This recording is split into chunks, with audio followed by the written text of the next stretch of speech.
पुत्र के लिए दुखी थे।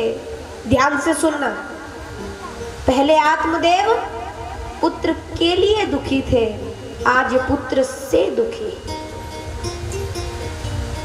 ये लालसाएं व्यक्ति के पैर का कांटा, एक कांटा जब तक निकले तब तक दूसरा चुभ जाता है। जैसे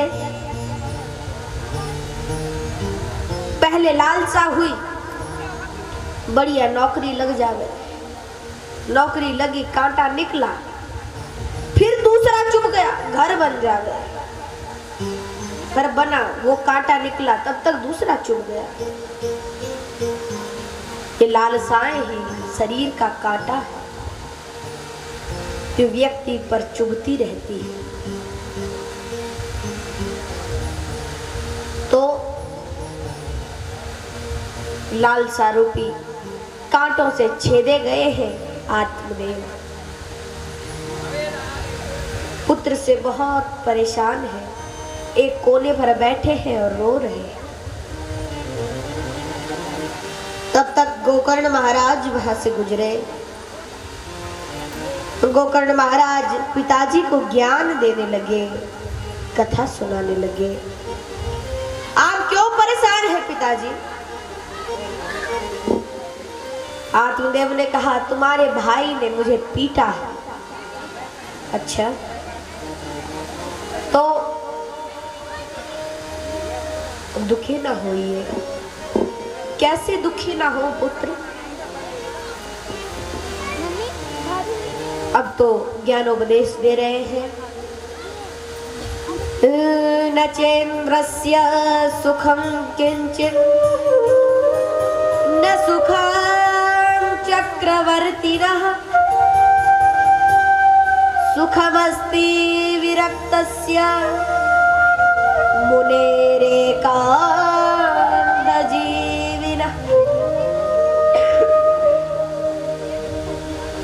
न चेन्द्रस्य सुखम किंचित।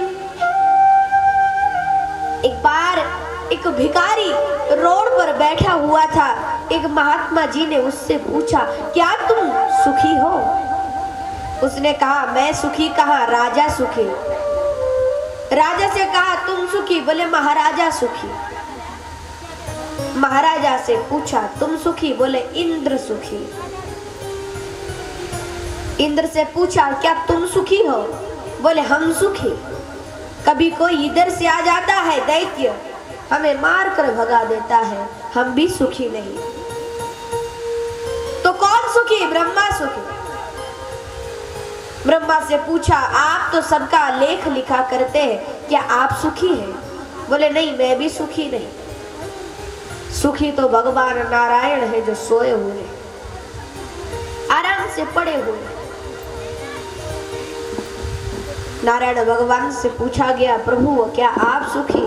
बोले, हम भी सुखी नहीं है। सुखी तो शंकर भगवान है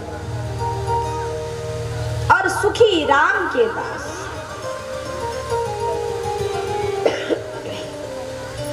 व्यक्ति सुखी नहीं है। आज व्यक्ति के जीवन में हर प्रकार से सुख सुविधाएं जरूर आ गई, लेकिन फिर भी व्यक्ति आज भी रो रहा है, पहले भी रोता था। ये संसार का नियम ही ऐसा है, यहाँ जो आया है उसे रोना भी पड़ेगा। इस संसार में कोई सुखी नहीं, फिर भी व्यक्ति अहंकार करता है। मानव कहे कि मैं बड़ा, ध्यान से सुनना, मानव कहे कि मैं बड़ा तो धरती पर क्यों खड़ा? धरती कहे कि मैं बड़ी तो शेष के सिर पर क्यों पड़ी? शेष कहे कि मैं बड़ा तो भगवान शंकर के गले में क्यों पड़ा? भगवान शंकर कहे कि मैं बड़ा तो कैलाश पर क्यों खड़े? कैलाश कहे कि मैं बड़ा तो रावण के हाथों से क्यों खलबला? रावण कहे कि मैं बड़ा तो बाली की बगल में क्यों दबा, बाली कहे कि मैं बड़ा तो राम के चरणों में क्यों पड़ा, और राम कहे कि मैं बड़ा तो भक्तों के हृदय में क्यों बसा। सबसे बड़ा भगवान का भक्त है। धरती कहे कि मैं बड़ी, अगर मानव कहे कि मैं बड़ा, व्यक्ति अहंकार करे सबसे बड़ा मैं, तो धरती पर क्यों, उसे आकाश में उड़ना चाहिए। और धरती गई मैया ही कहने लगे हम बड़े, तो वो भी शेष के सिर पर स्थित है। और शेष कहे कि मैं बड़ा, तो शंकर के गले में क्यों, वो भी तो भगवान शंकर के गले में है कि नहीं। और शंकर भगवान कहे कि मैं बड़ा, तब बोले वो भी तो कैलाश पर ही है। और अगर कैलाश भी कह दे मैं बड़ा, एक बार रावण ने भी कैलाश को उठाया, तब उसने स्तुति भी की है। जटाटवी गलज्जल प्रवाह पावित स्थले गलभ्यलंबितं भुजंग तुंगमालिका, उसने भी स्तुति की है। यानी कैलाश भी बड़ा नहीं, कैलाश को उठाने वाला रावण अगर बड़ा होता तो बाली की बगल में 6 महीने तक नहीं रहता। इसीलिए तो जब अंगद जी लंका गए,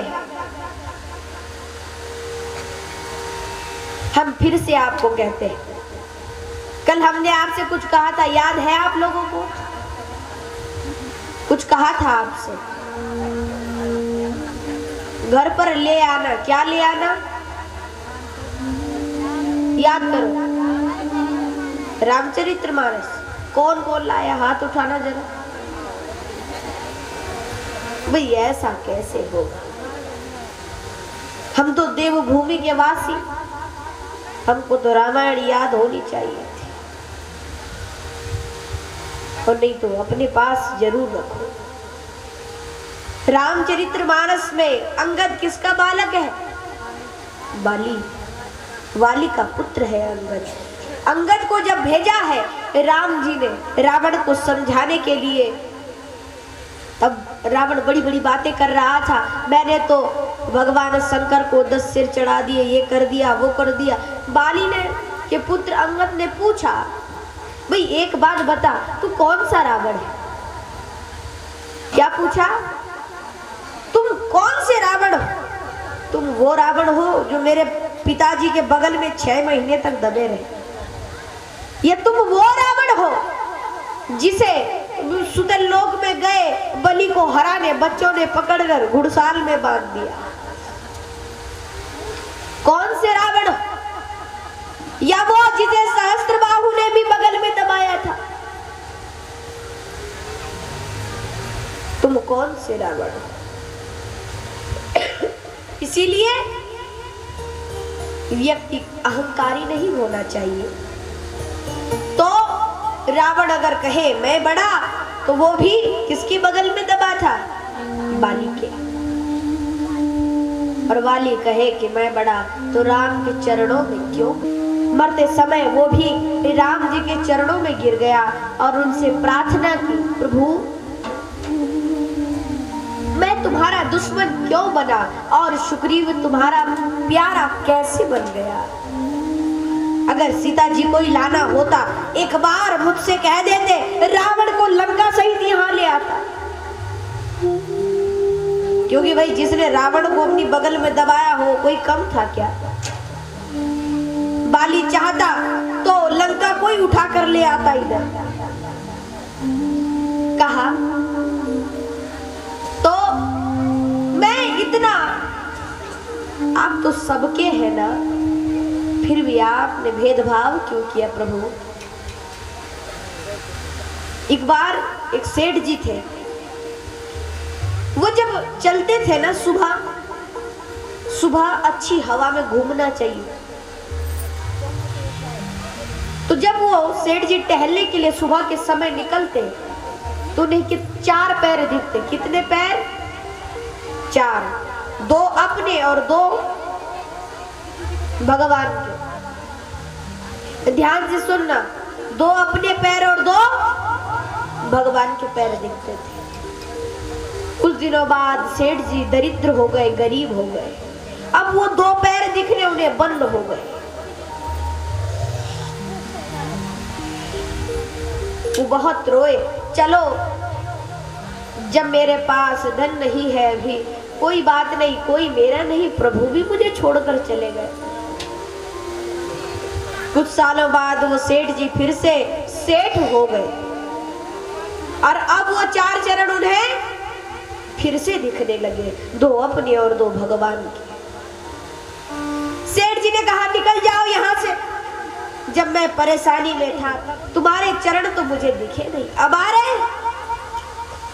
भगवान ने कहा ए सेठ जी, जो दो चरण तुम्हें तब दिखते थे जब गरीब थे, वो तुम्हारे नहीं, वो तो मेरे। उस समय तुम मेरी गोद में बैठे हुए थे तो केवल मेरे ही दो चरण दिखाई करते थे, वो तो तुम्हारी भूल थी जो अपने समझ बैठते थे।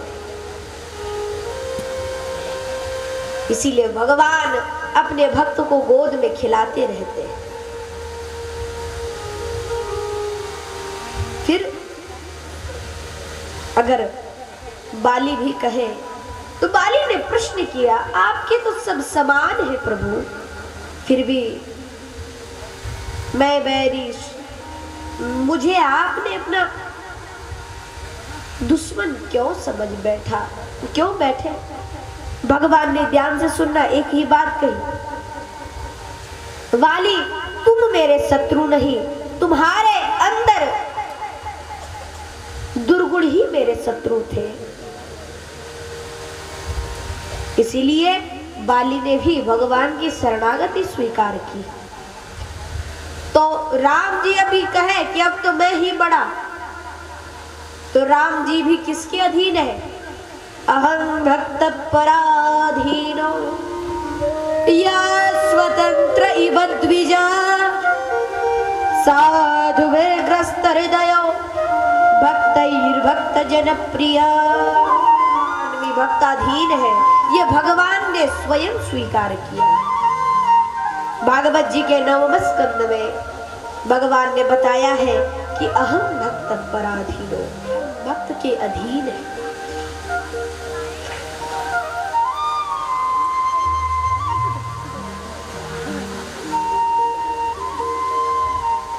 तो अगर भगवान भी कभी अहंकार कर बैठे तो उन्हें भी ये ज्ञात होना चाहिए वो भी भक्त के, क्योंकि भगवान की शक्ति ही भक्त है। बताओ भक्ति कितनी बड़ी बात है। मंदिर में जो मूर्ति होती है किसकी होती है? पत्थर की। मंदिर में पत्थर की मूर्ति होती है, उस पत्थर को भी जो भगवान बना दे वही तो भक्ति है। भक्ति कोई और नहीं। भक्ति में इतना सामर्थ्य है, एक पत्थर की मूर्ति को भी भगवान बना सकती है। अगर तुम्हारी श्रद्धा एक पेड़ में भी हो जावे तो वो भी पीपल बन जाता है और वो भी विष्णु स्वरूप हो जाता है। आज लोग कहते हैं भगवान को लोग उसमें पूजा करते हैं, पर लेकिन भगवान हर जगह है, हर किसी में। मोको कहा ढूंढे बंदे, मैं तो तेरे पास में। भगवान हमारे पास रहते हैं, ये ज्ञान दे रहे हैं आज गोकर्ण महाराज।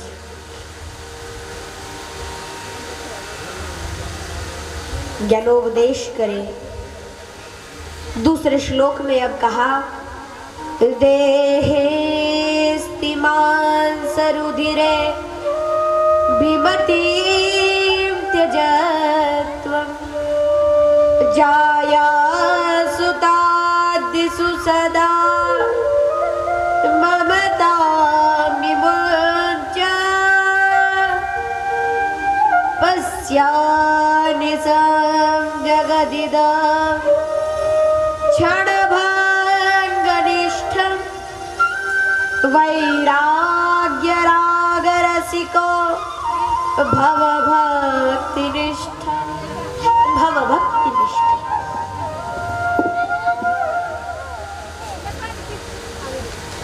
भगवान में देहेस्तिमान सरुधिरे। गोकर्ण महाराज कहते हैं देह, ये शरीर किससे बना हुआ है?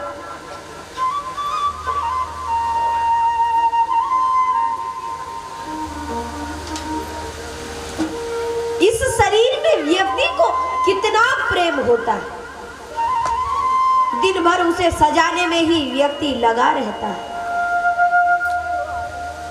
हर व्यक्ति को पता है ये तुम्हारा किराए का घर है, इसे इतना सजाना जो इसमें प्रेम ना हो जावे। क्योंकि अस्थि, हड्डी, मांस, खून से बना हुआ ये शरीर,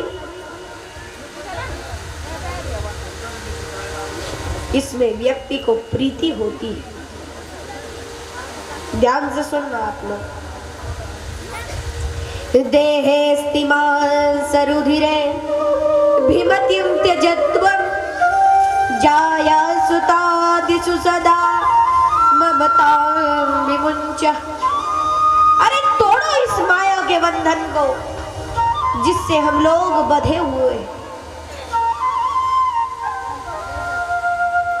इसकी ऐसी बात नहीं सफाई नहीं करनी, करना है। हम किराए के घर में भी रह रहे हैं तो उसकी सफाई करें भाई, अच्छे से रहेंगे। क्योंकि कई लोग इतनी गंदगी फैला कर रखते हैं,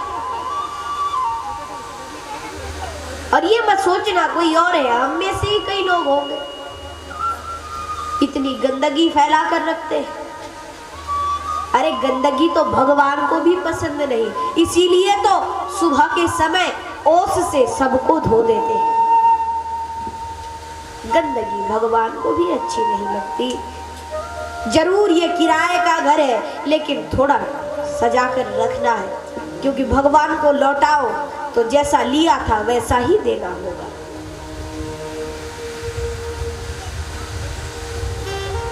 आज गोकर्ण महाराज कहते हैं कोई बात नहीं, सजाओ, लेकिन इसमें ही आसक्त हो जाओ, ये गलत है।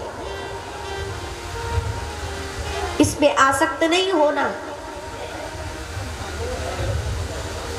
अब तो पिताजी को समझा रहे हैं, लगता है थोड़ा थोड़ा बात भी समझ में आ रही है। तोड़िए पिताजी इस माया के बंधन को। ये पुत्र है, ये स्त्री है, ये पत्नी है,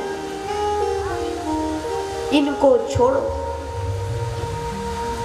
देहेस्तिमान सरुधिरे भीमतिं त्यजत्वं जाया सुतादिषु सदा ममतां विमुञ्च। पश्यामि जगदिदं क्षणभङ्गनिष्ठं वैराग्यरागरसिको भवभक्तिनिष्ठः। भक्ति में ही अपना मन लगाओ।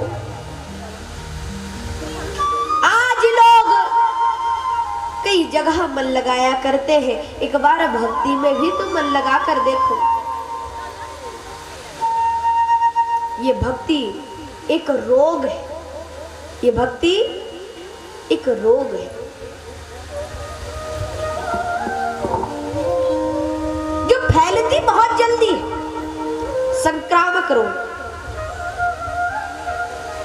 जैसे किसी को ये माता जी को किसी को बता दो, एक बुरा नहीं मानना आप लोग, अगर सबसे ज्यादा प्रचार करना हो ना, भक्ति भी संक्रामक एक रोग ही है जिसे पकड़ा है। और रोग तुमको परेशानी देंगे, लेकिन ये रोग तुम्हें भगवान से मिला देगा, तुम्हारे जीवन को कृतार्थ कर देगा, धन्य कर देगा। व्यसन करो तो भक्ति का, भगवान की भक्ति का व्यसन करो। आज गोकर्ण महाराज कह रहे हैं देहेस्तिमान सरुधिरे भीमतिं त्यजत्वं जाया सुतादिषु सदा ममतां विमुञ्च। पश्यामि जगदिदं क्षण भंग निष्ठा वैराग्य राग रसिको भव भक्ति निष्ठा। भक्ति को ही अपना ईश्वर मान लो। दूसरे श्लोक में कहा धर्मं भजस्व सततं त्यज लोक धर्मान् सेवस्व साधु पुरुषान् जहि काम तृष्णा। काम तृष्णा में फंसा हुआ व्यक्ति भक्ति नहीं कर सकता। जिसे तृष्णा लगी हुई है संसार की, जिसे प्यास भक्ति की नहीं, कथा की नहीं, संसार की प्यास है, वो भक्ति नहीं कर सकता। भक्ति करने के लिए भी जैसे कोई चीज पाने के लिए कुछ चीज खोनी पड़ती है, वैसे ही भगवान को पाने के लिए संसार खोना पड़ेगा। और एक बात हम बार बार कहते रहते हैं, फिर से कहेंगे कि संसार को तुम पा नहीं सकते और भगवान को तुम भुला नहीं सकते। संसार को कहां पाओगे? अगर 10 तुमसे खुश हो जाएंगे तो 5 नाराज भी होंगे। ध्यान से सुनना, 10 तुमसे खुश हो जाएंगे तो 5 नाराज भी होंगे। संसार को तुम खुश नहीं कर सकते। और अगर दुनिया को छोड़ दोगे, केवल भगवान को खुश कर दोगे, तो दुनिया खुद ही तुमसे खुश हो जाएगी। भगवान को तुम कभी भुला नहीं सकते और संसार को कभी पा नहीं सकते। धर्मं भजस्व सततं त्यज लोक धर्मान् सेवस्व साधु पुरुषान् जहि काम तृष्णा। संत महात्माओं की सेवा करो, लोक धर्म को त्यागो, परम धर्म को अपनाओ। गिनती में जैसे ही शुरू हो 51, 52, उसी समय समझ लो अब वन जाने का समय आ गया। अब वन ये नहीं तुम जंगल में चले जाओ। वन का मतलब है अपने जीवन को ही वन बना लो। पेड़ स्वयं सूर्य की तपती हुई गर्मी को सहता है और उसके नीचे आने वाले व्यक्ति को सदैव छाया देता है। तो तुम्हें अपना जीवन भी क्या बना लेना चाहिए? वन बना लेना चाहिए। व्यक्ति की आयु ही कितनी? कलयुग में व्यक्ति की आयु 100 वर्ष बताई गई है। अब 100 में से ये मानकर चलो 50 वर्ष तो तुम्हारी नींद में गायब हो जाते हैं। बचे कितने? 50 वर्ष बच गए। 50 में से भी लगभग 15 वर्ष पढ़ाई लिखाई में बीत जाते हैं। अब कितने बचे? अब उसमें से भी जो विवाह घर परिवार में 15 वर्ष और बीत गए। 15 पहले और 15 कितने? 30। अब बचे केवल 20 वर्ष। उन 20 वर्षों में भी फिर पुत्र है, उसकी पढ़ाई करानी है। 15 वर्ष उस पे बचे कितने? 5 वर्ष। और 5 वर्ष में क्या करोगे? अब तो सरकार ने भी व्यक्ति की आयु 60 वर्ष बता दी है। इसीलिए व्यक्ति की आयु, और उस आयु में भी सोचे कि अब भजन करेंगे तब तो छूट जाओगे। बुरा नहीं मानना आप लोग, क्योंकि भगवान को सदैव ताजा फूल ही अच्छा लगता है।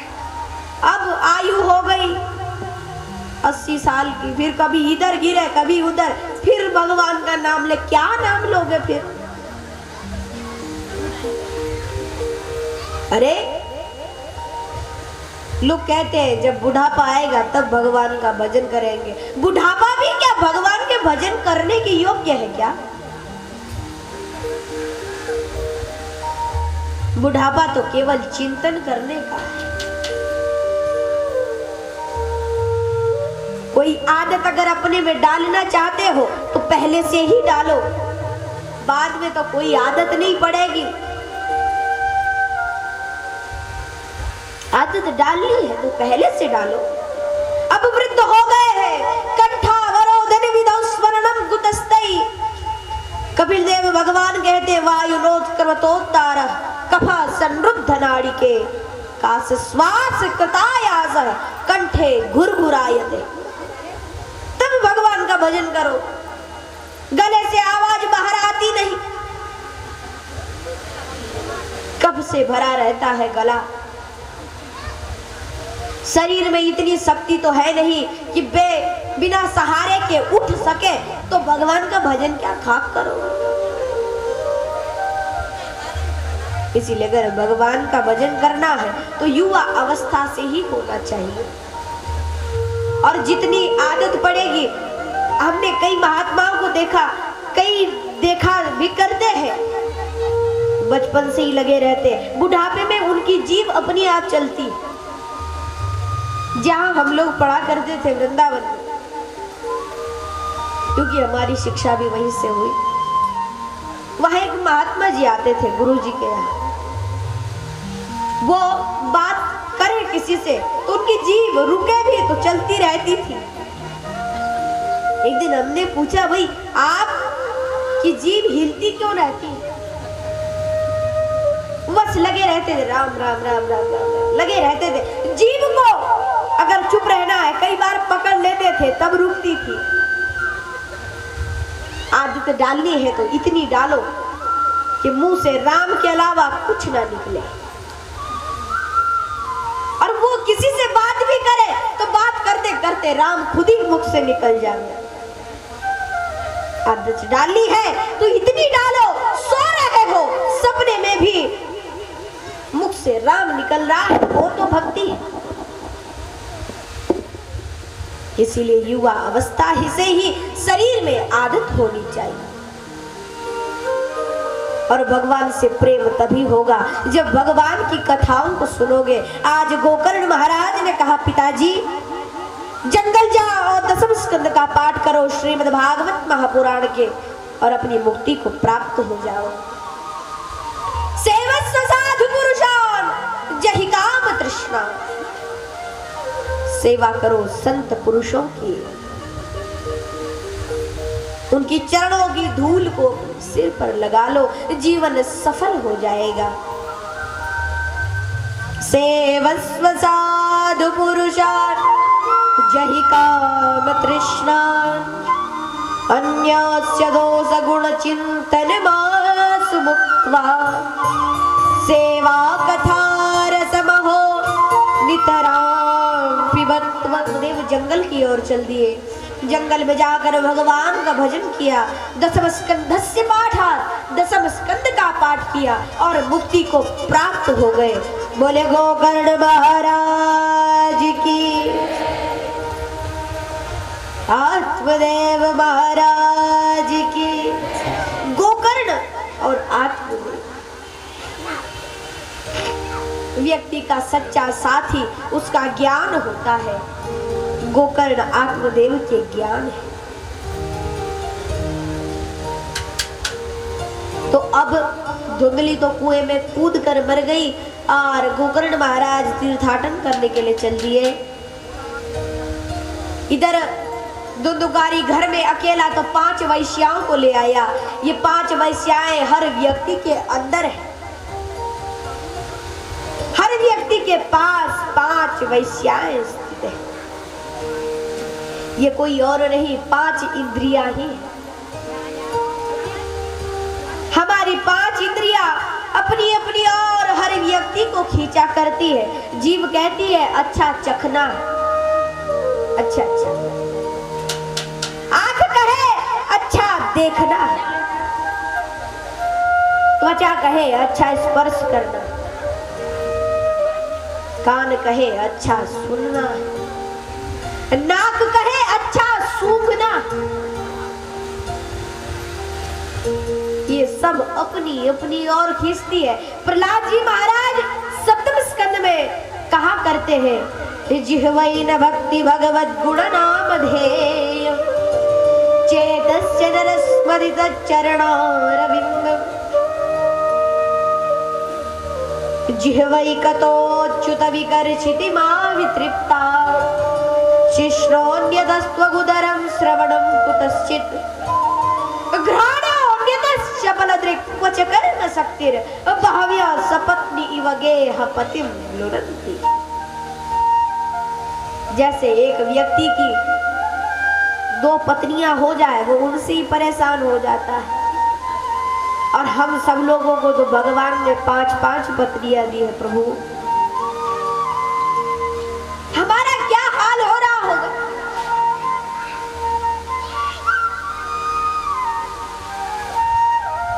एक बार एक सेठ जी की 2 पत्नियां थी। ध्यान से सुनना, खासकर हमारी माता है, 2 पत्नियां थी। तो घर भी 2 मंजिला था। ऊपर बड़ी वाली रहती थी, नीचे छोटी वाली।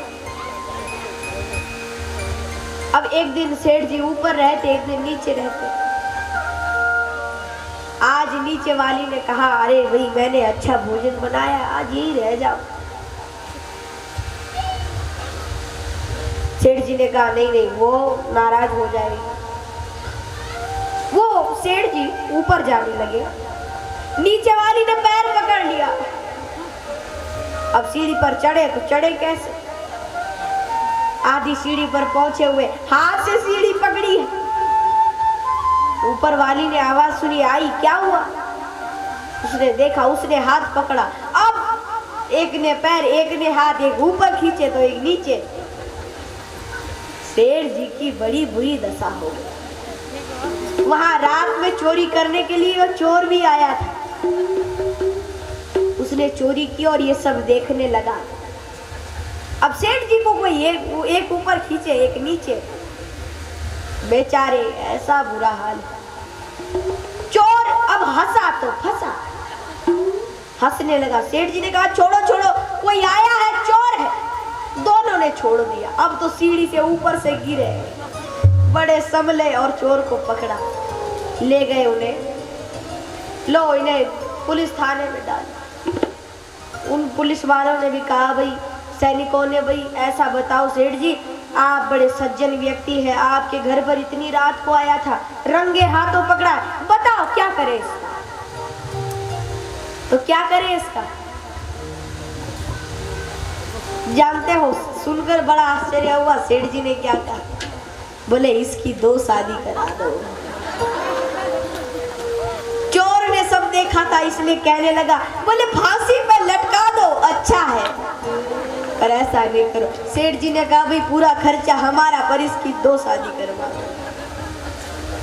पुलिस वाले बेचारे सैनिक सोचने लगे, भाई अच्छी बात है, फ्री में धन मिलता है, यानी तुम्हारा कान जब तक सुन सके तो ठीक, बाद में इसे छोड़कर चला जाता है,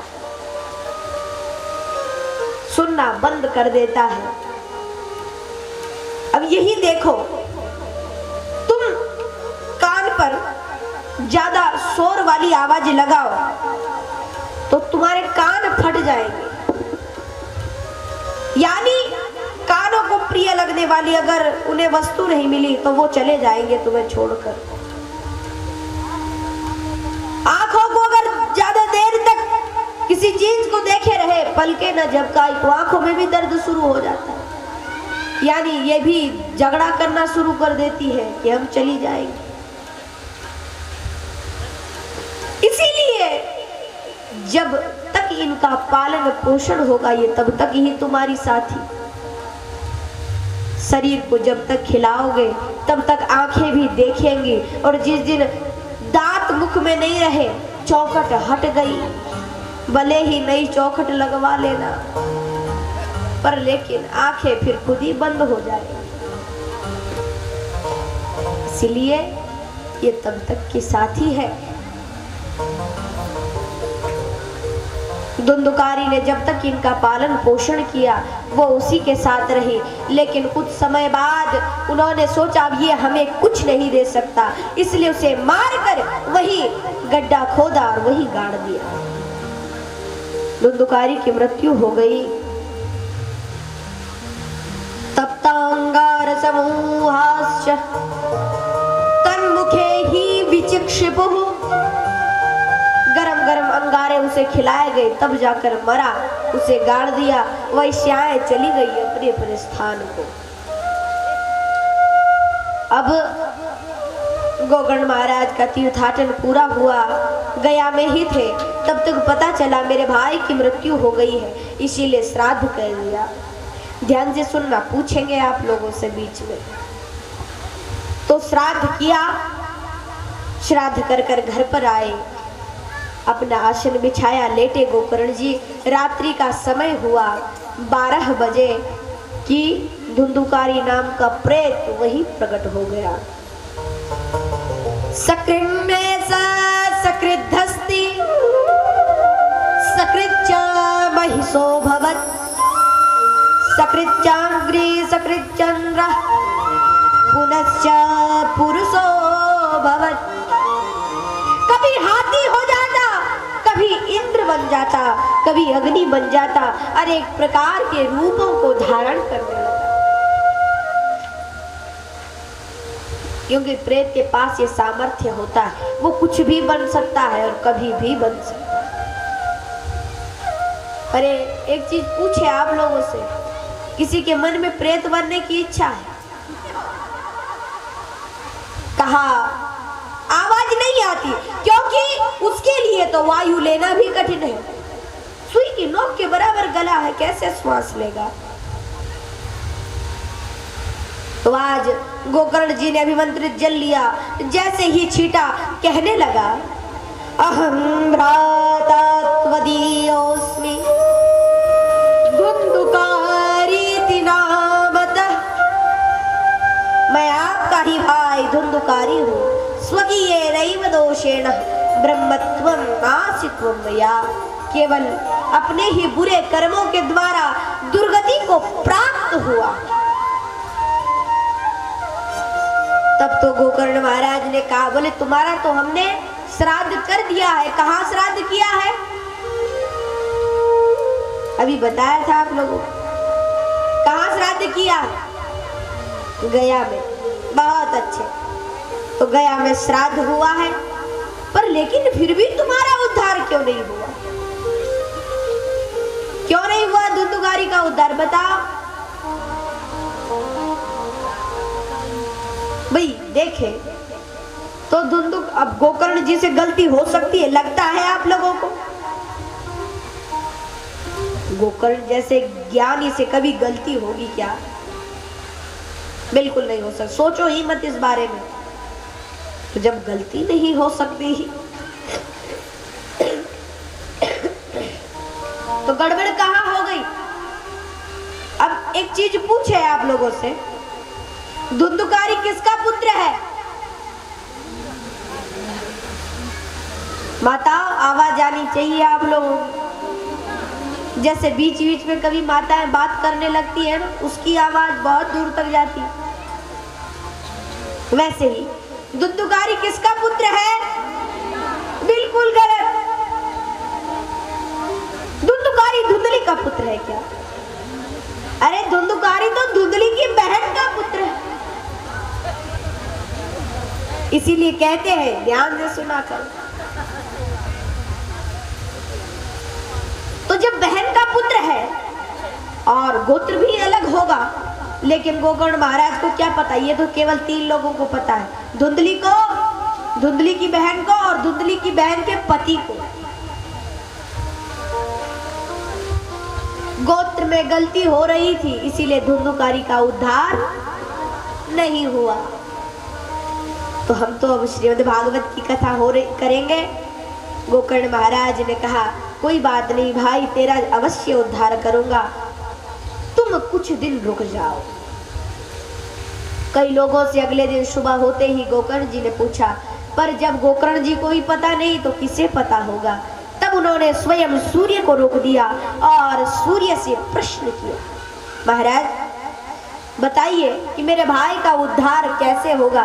उन्होंने कहा, श्रीमद्भागवतालाप सतु गीता सुकादि भी, सुखदेव जी के द्वारा कही गई श्रीमद्भागवत महापुराण की कथा को इसे सुनाओ, इस प्रेत की मुक्ति हो जाएगी, इसका उद्धार हो जाएगा।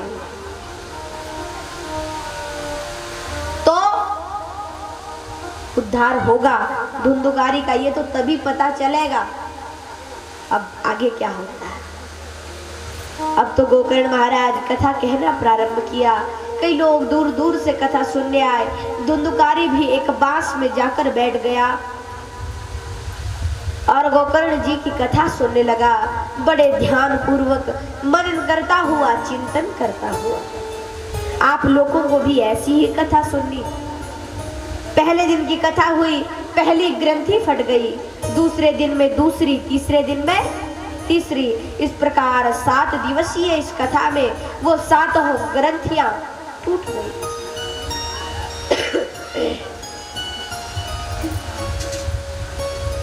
7 ग्रंथियां टूटी है। धुंधुकारी जिसमें बैठा हुआ था उस बांस की, अब तो धुंधुकारी दिव्य शरीर धारण कर कर प्रकट हुआ। उसे लेने के लिए एक विमान आया। धुंधुकारी उसमें बैठा, श्रीमद्भागवत महापुराण को प्रणाम किया और जाने लगा। अब गोकर्ण जी ने प्रश्न किया, कहा, ए हरि के सेवकों जरा रुको। विमान वालों ने कहा, क्या बात है महाराज। बोले, इसे लेकर क्यों जा रहे हैं। बोले, भाई इसने कथा बड़े ध्यान से सुनी है, तो जो ध्यान से सुनेगा उसके लिए विमान आएगा। तो इन्होंने भी तो सुनी, ये क्यों नहीं जा रहे। बोले, श्रवणम कीर्तनम, श्रवण और कीर्तन तो कथा का सब करते हैं, पर न कथा मननम कृतम, मनन कोई कोई करता है। इसने कथा को सुना है और कथा का मनन भी किया। कथा सुनना बड़ी बात नहीं, कथा को समझना बड़ी बात है। और कथा को जो समझ गया उसका जीवन धन्य हो जाता है। तो कथा में 3 प्रकार के श्रोता आते हैं। देखना आप कौन से नंबर में।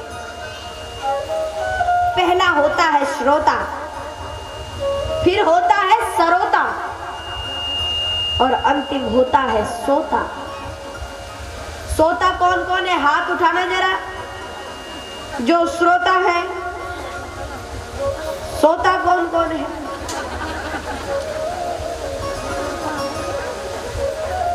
सोता लोगों की एक बात बतावे आपको। सोता लोगों का नियम, वो जब आते हैं ना, अच्छी सी जगह ढूंढ लेते हैं कहीं। अब तो सब लोगों ने बड़े ध्यान पूर्वक कथा सुनी है, इसीलिए सबका उद्धार हो गया। आकाश विमानों से भर गया। लोग विमान में बैठ बैठ कर जाने लगे। तो बोले, कृष्णचंद्र भगवान की। आप लोग की 3 गलतियां। आप लोग जयकारा लगाने में कंजूसी करते हो, ताली बजाने में कंजूसी करते हो, और नाचने में तो कंजूसी वाला शब्द ही खत्म हो गया।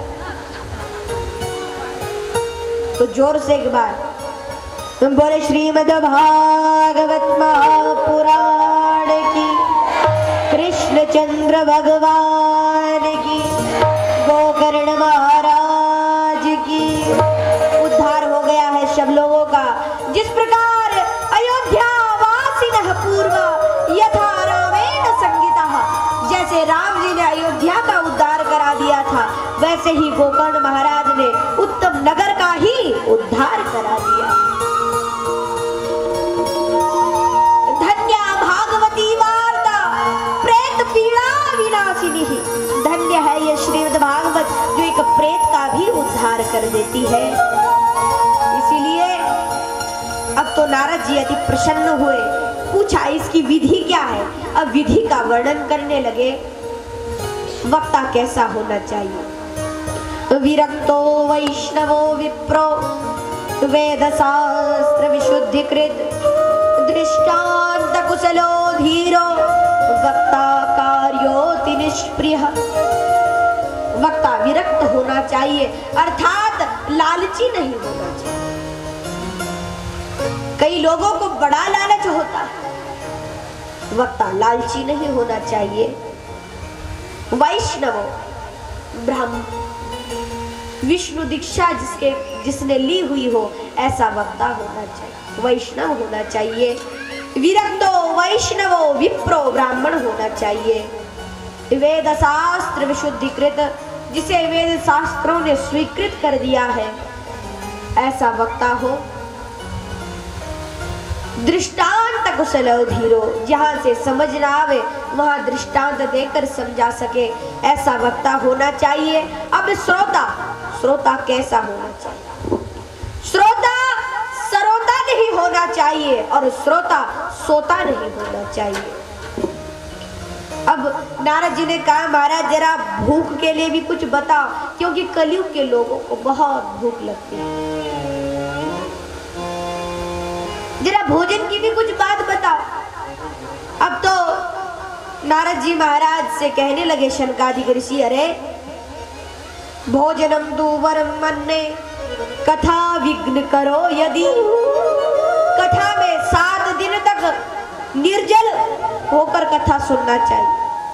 तो बोले एक समय भोजन कर लो। बोले महाराज फिर भी नहीं चलेगा। तो बोले खूब भोजन करो, एक दिन में 10 बार भोजन करो, पर जब कथा में जयकारा लगावे तो जोर से आवाज आए।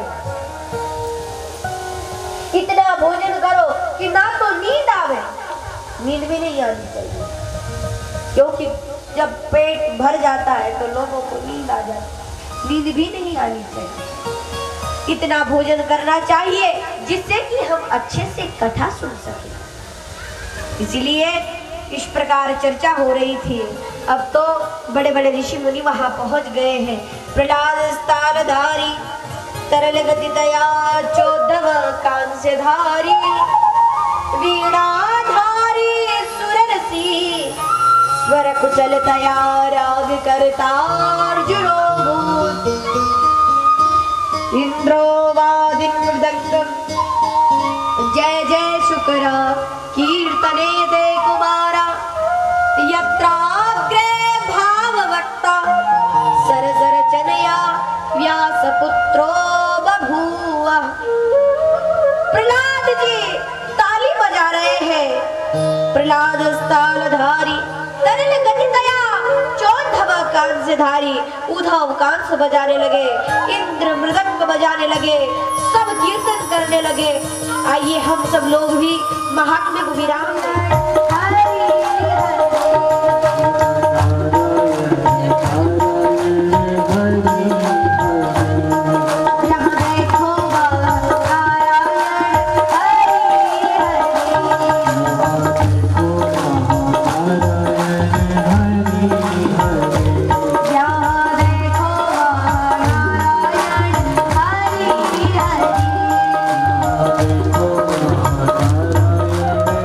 Hare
कथा को प्रारंभ करें, क्योंकि कथा प्रारंभ में मंगलाचरण होना अति आवश्यक है।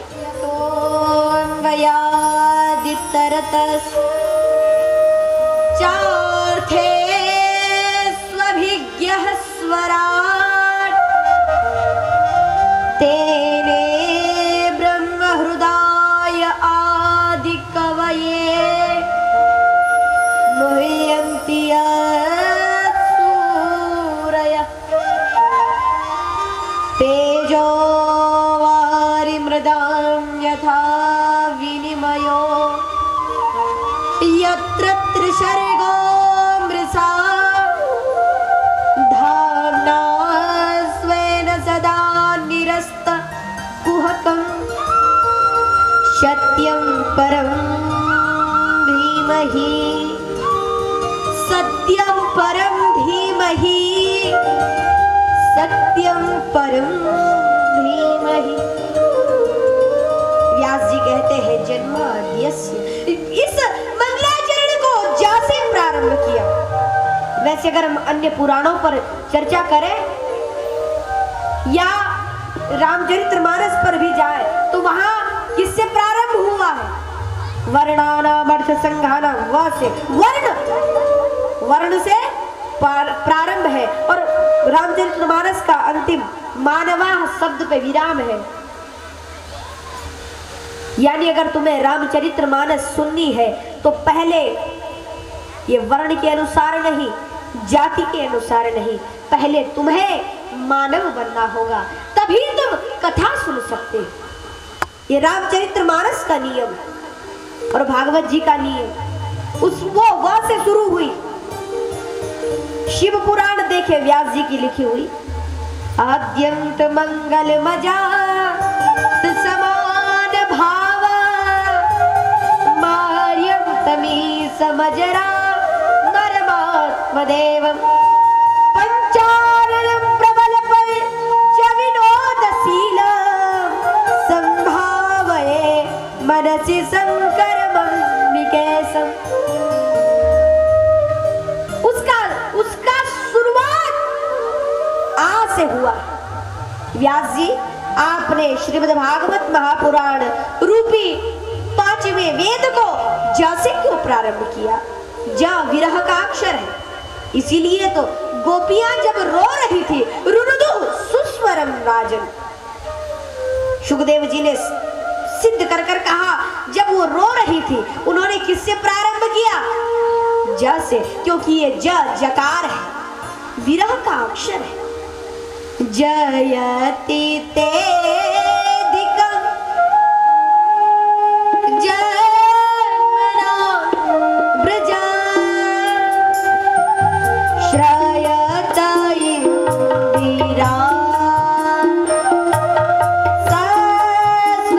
सस्वदत्रहि से बाहर आए और फिर सीधे जंगल चले गए, इसीलिए मैं बड़ा दुखी हूँ। इसीलिए ज से प्रारंभ किया। तो जैसे प्रारंभ है स्तुति, जन्माद्यस्य यतोऽन्वयादितरतस् चार्थे स्वभिज्ञः स्वराट्। जन्म आदि बंधनों से जो व्यक्ति रहित है वो जीव नहीं परमात्मा ही हो सकता है। हम लोगों का जन्म हुआ है तो एक दिन मरना भी सबको। कोई बालक जन्म लेता है, लोग कहते हैं जन्म हो गया, क्या कहा करते हैं? जन्म। जा से जन्म और मां से मरण, यानी पहले ही निश्चित हो जाता है जन्म हुआ है तो मरेगा भी। इसीलिए पर जो भगवान जिसका कभी जन्म ही नहीं होता, जन्म आदि बंधनों से जो रहित है, जो ना कभी जन्म लेता है और ना कभी मरता है, हम ऐसे भगवान की चर्चा कर रहे हैं। जन्माद्यस्य यतोऽन्वयादितरतस् चार्थे स्वभिज्ञः स्वराट्। और जो हर जगह है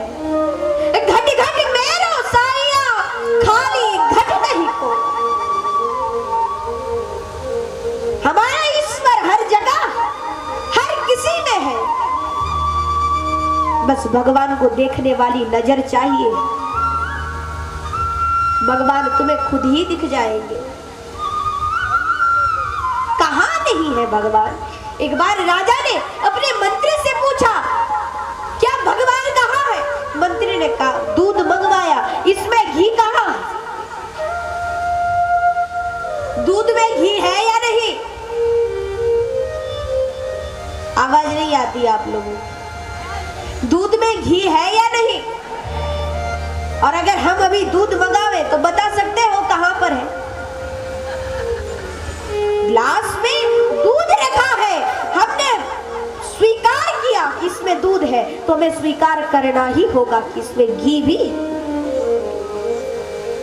इसीलिए जैसे दूध में घी छिपा रहता है, वैसे जगत में जगदीश छिपा रहता है। बस उन्हें देखने वाली आंखें चाहिए। ये वही बात हो गई, एक मछली समुद्र में रहकर दूसरी मछली से पूछती है, अरे समुद्र कैसा होगा और समुद्र कितना सुंदर होगा? अरे तू जिसमें जी रही है वही तो समुद्र है, कौन बतावे उसे? इसीलिए भगवान, लोग पूछते रहते हैं कहाँ है? अरे मन में देखो भगवान वहीं बैठे। मोह को कहाँ ढूंढे बंदे, मैं तो तेरे पास में। भगवान तो तुम्हारे ही अंदर है। किसी ने हमसे पूछा, ध्यान से सुनना, ऐसी ही चर्चा चल रही थी कि भगवान सबके मन में है। तो शाम के समय एक श्रोता हमारे पास आए और बोले, जब भगवान हमारे अंदर है तो हम मंदिर क्यों जाते हैं?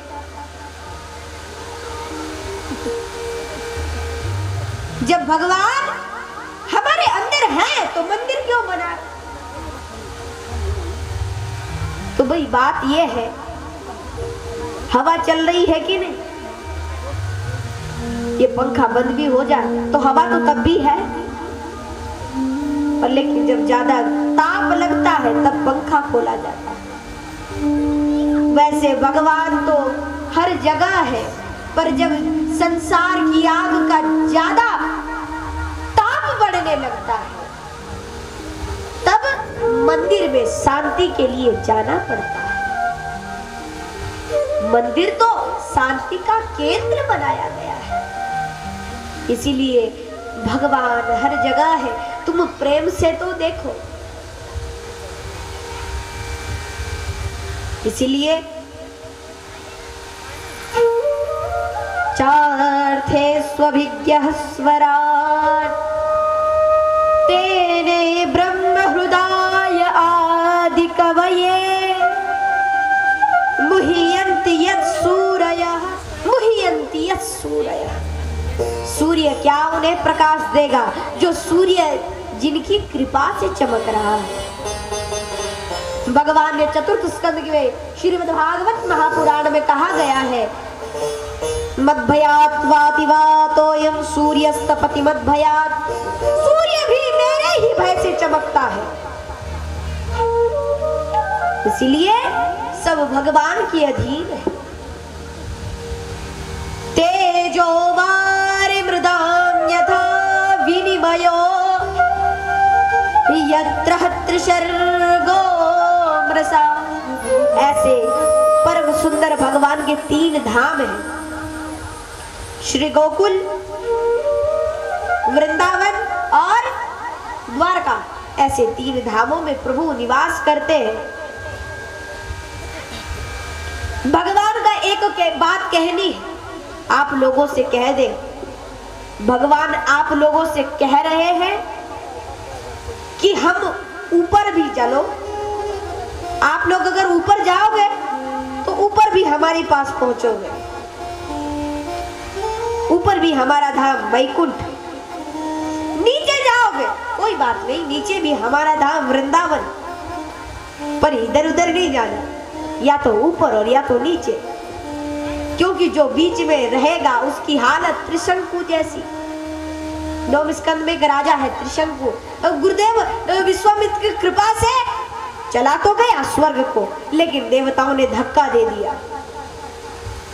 चाहता था सशरीर स्वर्ग जाऊं। अब धक्का दिया, चिल्लाया, गुरुदेव बचाओ। गुरुदेव ने तपोबल से रोका तो सही, लेकिन आज भी लटका हुआ है, पैर ऊपर और सिर नीचे, इसलिए त्रिशंकु वाली गति नहीं करना। आगे बढ़ना ठीक है, पीछे घटना खराब। तो भगवान के 3 धाम है।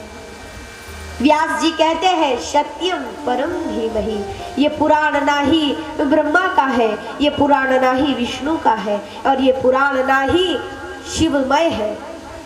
ये पुराण तो सत्य स्वरूप है, क्योंकि शिव पुराण में शिव भगवान की बड़ाई, ब्रह्म पुराण में ब्रह्मा जी की बड़ाई, विष्णु पुराण में विष्णु भगवान की बड़ाई, लेकिन ये पुराण तो सत्य का है। सत्यम परम धीमहि, इसमें सत्य भी 3 बार आया। इसमें मंगलाचरण भी 3 बार हुआ और सत्य भी 3 बार आया। जैसे अभी चर्चा चल रही थी, मंगलाचरण कितनी बार करना चाहिए, जोर से बोलना। 3 बार, और 3 ही ऋषियों ने किया है, शुकदेव, सूत जी और व्यास जी। और उसमें भी सत्य भी 3 बार आया है। पहले व्यास जी ने कहा सत्यम परम धीमहि, मध्य में सत्यव्रतम सत्य परम त्रिसत्यम सत्यस्य योनिं निहतं च सत्ये, उसमें भी सत्य, और अंत में भी सत्यम परम धीमहि।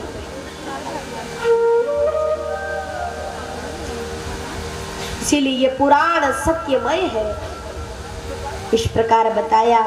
दूसरे श्लोक में कहते हैं धर्म प्रोज्जित कैतवोत्र परमो निर्वत्सराणां सतां वेद्यं वास्तवमत्र वस्तु शिवदं तापत्रयोन्मूलनं श्रीमद्भागवते महामुनिकृते किं वा परैरीश्वरः सद्योरिद्यवरुद्धते त्रिकृतिभिः शुश्रूषुभिः तत्क्षणात्। आप लोगों ने जब घर पर संकल्प किया होगा कि आज हम भगवान की कथा सुनने जाएंगे, तो उसी समय भगवान आपके हृदय में कैद हो गए। इसलिए हमारे भाई लोगों को देखो, माता कितने ध्यान से कथा सुनते,